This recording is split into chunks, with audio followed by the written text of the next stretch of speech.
yang indah dikatakan oleh Syekh Muhammad Mutawalli Sya'rawi, kalau engkau sedang sholat kemudian kepingin cepat-cepat, kita kan kadang kalau wah lagi malas atau banyak urusan sholat, dipercepat sholatnya, bacanya Fatihah aja, tidak pakai surat. Allahu Akbar, Subhana Rabbiyal Azim wa bihamdihi sekali, kalau perlu nggak baca, gadar tumakninah saja kita sudah berpindah.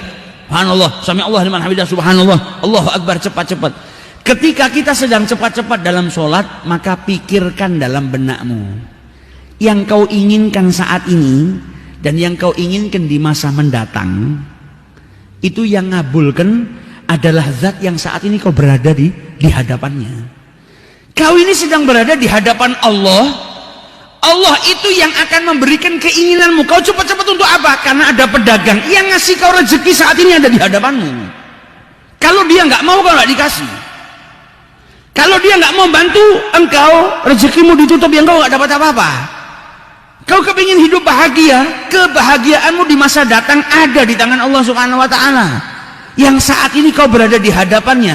Sekarang kalau kita butuh sama orang, kita butuh bantuan, kita datang ke orang, masa iya kita mau datang, ayo bantu saya cepat, kan tidak mungkin. Yang ada orang itu marah, ini minta bantuan, tidak pakai tata krama, nggak sopan, minta cepat-cepat terus ditinggal. Bantu saya ya, saya punya utang belum saya bayar, terus ditinggal. Kira-kira orang itu mau bantu kita nggak? Gak mau bantu, gak ada tata keramanya, ngomong cepet-cepet habis itu ditinggal. Lah engkau pengen hidup nikmat, hidup bahagia, engkau punya banyak doa, punya banyak permintaan, engkau saat itu sedang berada di hadapan Allah, engkau sholat tuh engkau sedang bermuajah dengan Allah. Lah kau cepet-cepet, lah kau mau tinggalkan cepet-cepet, apa kau tidak merasakan kenikmatannya ketika berhadapan dengan Allah Subhanahu wa Ta'ala? Nah, maka dari itu kita butuh kelezatan dalam ketaatan supaya apa? Ngerasakan nikmat. Orang-orang soleh zaman dahulu ada yang ngaji Quran sehari 5 juz, ada yang 10 juz, ada yang sampai menghatamkan Al-Quran. Kok bisa ya? Karena ngerasakan lezat. Kalau orang sudah ngerasakan lezat gak ingin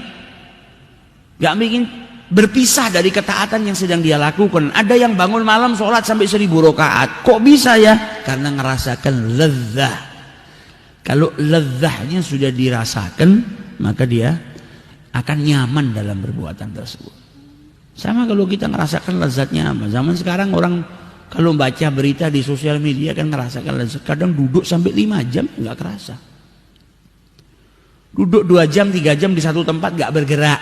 Padahal kalau duduk di masjid 2 jam 3 jam itu sudah segala macam penyakitnya dah.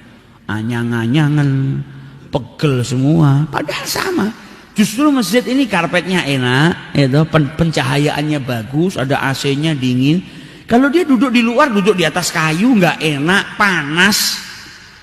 Tapi begitu dia pegang handphone, dia sudah merasakan kenikmatannya dengan alat kecil yang ada di tangannya. Dia baca akhbar, dia baca kabar-kabar, dia baca tentang apa yang terjadi, ngerasakan nikmatnya sampai akhirnya apa? Orang yang duduk sebelahnya 2 jam 3 jam ya nggak diajak omong. Dia lebih asik pegang handphonenya. Karena apa? Sudah ngerasakan nikmat, lezat. Ada orang main catur. Main catur itu kadang-kadang sampai 2 jam 3 jam. Kok bisa betah ya? Ngerasakan nikmat. Ada orang main kartu, kok bisa betah ya? Ngerasakan nikmatnya.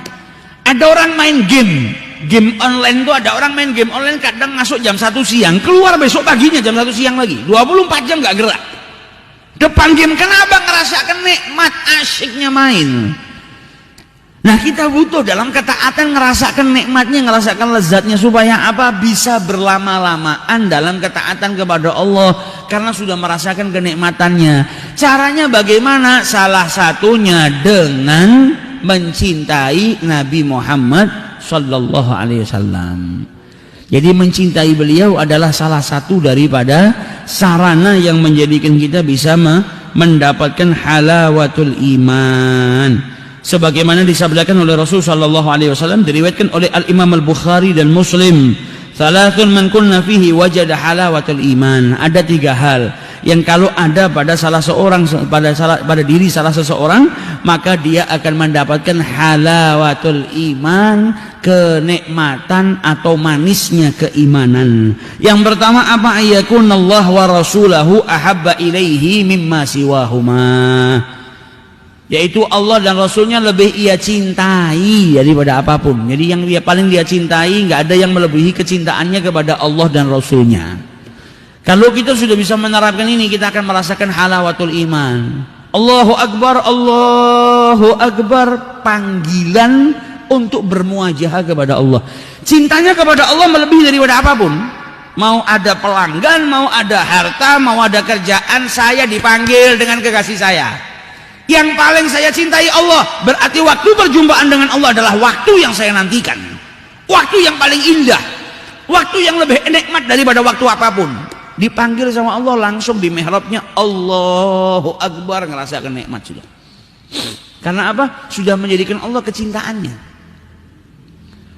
Datang malam nggak pakai dibangunin, nggak pernah dia tinggalkan waktu tahajud. Kenapa? Karena itu waktu khusus untuk perjumpaan. Jadi para ulama jelaskan kepada kita, sholat itu kalau diibaratkan, ya ini cuma perumpamaan saja. Kalau ada raja itu terima tamu secara umum, itu sholat 5 waktu. Sholat 5 waktu itu seakan kita itu bermuajah dengan Allah, seakan raja yang open house, buka istananya, ya siapapun bisa berjumpa dengan raja, tapi umum. Tapi tahajud qiyamul lail adalah waktu khusus engkau berjumpa dengan Allah Subhanahu wa taala. Waktunya maksudnya bermuajah. Jadi waktu engkau berdua-duaan dengan Allah Subhanahu wa taala. Kalau diibaratkan seperti kalau sholat 5 waktu itu raja terima tamu tapi open house, tamunya rame. Tapi kalau tahajud engkau berdua-duaan, engkau 4 mata dengan raja tersebut. Jadi waktu tahajud itu waktu paling indah. Gak ada satu wali Allah diangkat derajatnya oleh Allah menjadi aulia kecuali punya dawam, punya keistiqomahan dalam bangun malam bertahajud. Kalau ada orang yang tidak pernah bangun tahajud, susah dia untuk jadi kekasihnya Allah Subhanahu wa taala. Jadi waktu berdua-duaan. Seperti Uwais Al-Qarani. Uwais Al-Qarani setiap malam dia punya agenda. Malam ini malam sujud. Sudah bangun malam sujud dari mulai awal malam sampai akhir. Sujud sudah. Subhana rabbiyal a'la wa bihamdi. Subhana rabbiyal a'la. Besok malam rukuk, ya sudah rukuk sampai datang waktu subuh. Jadi punya agenda. Nah kalau kita nggak punya agenda bangun malam saja kita nggak ada. Lah gimana kita mau jadi hamba yang dekat dengan Allah Subhanahu wa taala? Kadang kita cuma punya niat, nggak punya usaha, pengen ya seperti orang-orang itu sholat witir 11 rakaat, sholat bangun malam mengaji Quran. Kita cuma punya keinginan tapi usahanya nggak ada. Ya kalau tanpa usaha sampai kapanpun kita nggak bisa ngamalkan apa yang menjadi keinginan kita. Maka dari itu diusahakan.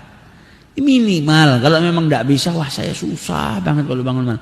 Minimal selagi belum bisa, lalu bangun malam di tengah-tengah malam kebangun, jangan langsung balik tidur. Minimal baca istighfar. Astaghfirullahaladzim. Astaghfirullahaladzim. Jadi kan dicatat sebagai orang yang bangun malam dan beristighfar kepada Allah Subhanahu wa taala. Tidak bisa sholat istighfar. Tidak bisa sholat baca tasbih subhanallah. Jangan bangun cuma kencing dok kamar mandi balik lagi tidak ada zikirnya. Akhirnya dicatat sama malaikat fulan bin fulan bangun malam apa tahajud nguyuh. 30 tahun tiap waktu tahajud bangun nguyuh tidak ada zikirnya. Ya tidak jadi wali. Tapi kalau belum bisa bangun malam minimal ada apa? Ada istighfarnya. Jadi yang dicatat bukan hanya buang hajat, tapi astaghfara rabbuh. Dia beristighfar kepada Tuhannya, minta ampun. Dia membaca tasbih, dia membaca sholawat kepada Rasulullah, walaupun hanya beberapa kali. Daripada kita bangun cuma buang hajat kemudian kembali. Jadi ketika terbangun di malam hari, biasakan untuk paling tidak, walaupun bangunnya baru jam 12 malam, tidur misalnya jam 10, jam 12, ngelilir kebangun, entah itu kepalanya kejeduk ya atau apa, kebangun, astagfirullah. Jadi dicatat bangun malam untuk beristighfar kepada Allah Subhanahu wa taala. Tadi ada 3 hal yang